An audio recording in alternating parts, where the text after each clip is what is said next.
नमस्कार दोस्तों, जय भोलेनाथ। आज के हमारे इस वीडियो में हम सोमवार व्रत की कथा सुनेंगे। एक समय की बात है, किसी नगर में एक साहूकार रहता था।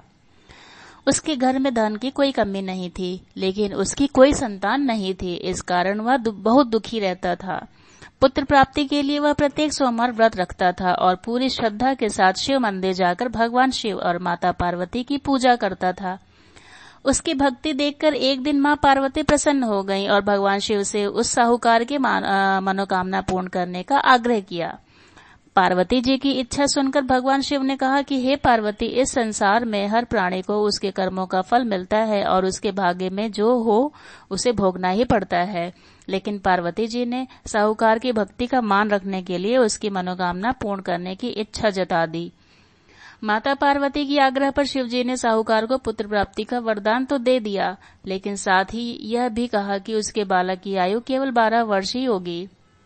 माता पार्वती और भगवान शिव की बातचीत को साहूकार सुन रहा था। उसे ना तो इस बात की खुशी थी और न ही दुख। वह पहले की भांति शिवजी की पूजा करता रहा। कुछ समय के बाद साहूकार के घर एक पुत्र का जन्म हुआ।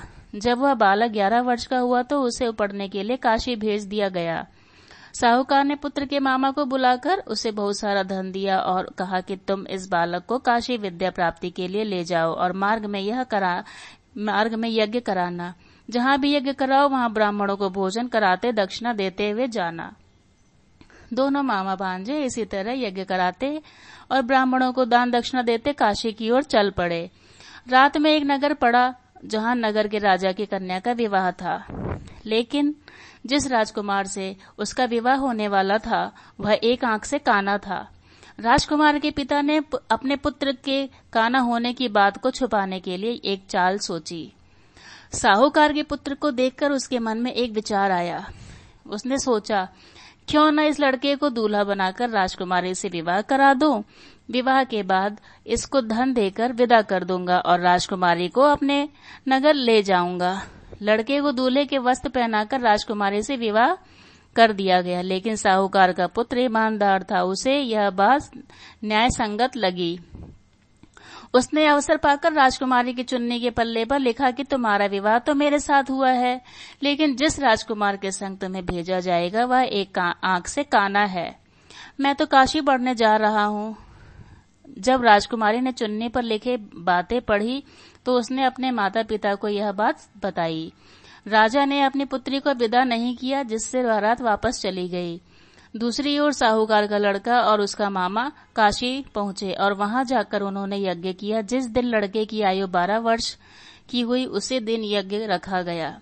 लड़के ने अपने मामा से कहा कि मेरी तबीयत ठीक नहीं है। मामा ने कहा कि तुम अंदर जाकर सो जाओ।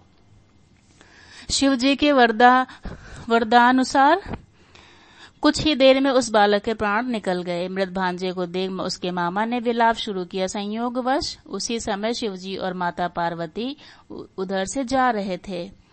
पार्वती ने भगवान से कहा, स्वामी, मुझे इसके रोने के स्वर सहन नहीं हो रहे। आप इस व्यक्ति के कष्ट को अवश्य दूर करें। जब शिवजी मृत बालक के समीप गए तो वह बोले कि यह उसी साहूकार का पुत्र है जिसे मैंने 12 वर्ष की आयु का वरदान दिया था। अब इसकी आयु पूरी हो चुकी है। लेकिन मातृभाव से विभोर माता पार्वती ने कहा कि हे महादेव, आप इस बालक को और आयु देने की कृपा करें, अन्यथा इसके माता पिता वियोग में तड़प तड़प कर मर जाएंगे। माता पार्वती के आग्रह पर भगवान शिव ने उस लड़के को जीवित होने का वरदान दिया। शिव जी की कृपा से वह लड़का जीवित हो गया। शिक्षा प्राप्त करके लड़का मामा के साथ अपने नगर की ओर चल दिया। दोनों चलते हुए उसी नगर में पहुंचे जहां उसका विवाह हुआ था। उस नगर में भी उन्होंने यज्ञ का आयोजन किया। उस लड़के के ससुर ने उसे पहचान लिया और महल में ले जाकर उसकी खातिरदारी की और अपनी पुत्री को विदा किया। इधर साहूकार और उसकी पत्नी भूखे प्यासे रहकर बेटे की प्रतीक्षा कर रहे थे। उन्होंने प्रण कर रखा था कि यदि उनके अपने बेटे की मृत्यु का समाचार मिला तो वह भी प्राण त्याग देंगे, परंतु अपने बेटे के जीवित होने का समाचार पाकर वह बेहद प्रसन्न हुए। उसी रात भगवान शिव ने व्यापारी के स्वप्न में आकर कहा, हे श्रेष्ठी, मैंने तेरे सोमवार के व्रत करने और व्रत कथा सुनने से प्रसन्न होकर तेरे पुत्र को लंबी आयु प्रदान की है। इसी प्रकार जो कोई सोमवार व्रत करता है या सुनता है या पढ़ता है, उसके सभी कष्ट दूर होते हैं और समस्त मनोकामना पूर्ण होती है। तो दोस्तों, कैसी लगी आपको यह कथा? कमेंट सेक्शन में जरूर बताइएगा और हर हर महादेव लिखना ना भूलिएगा। धन्यवाद।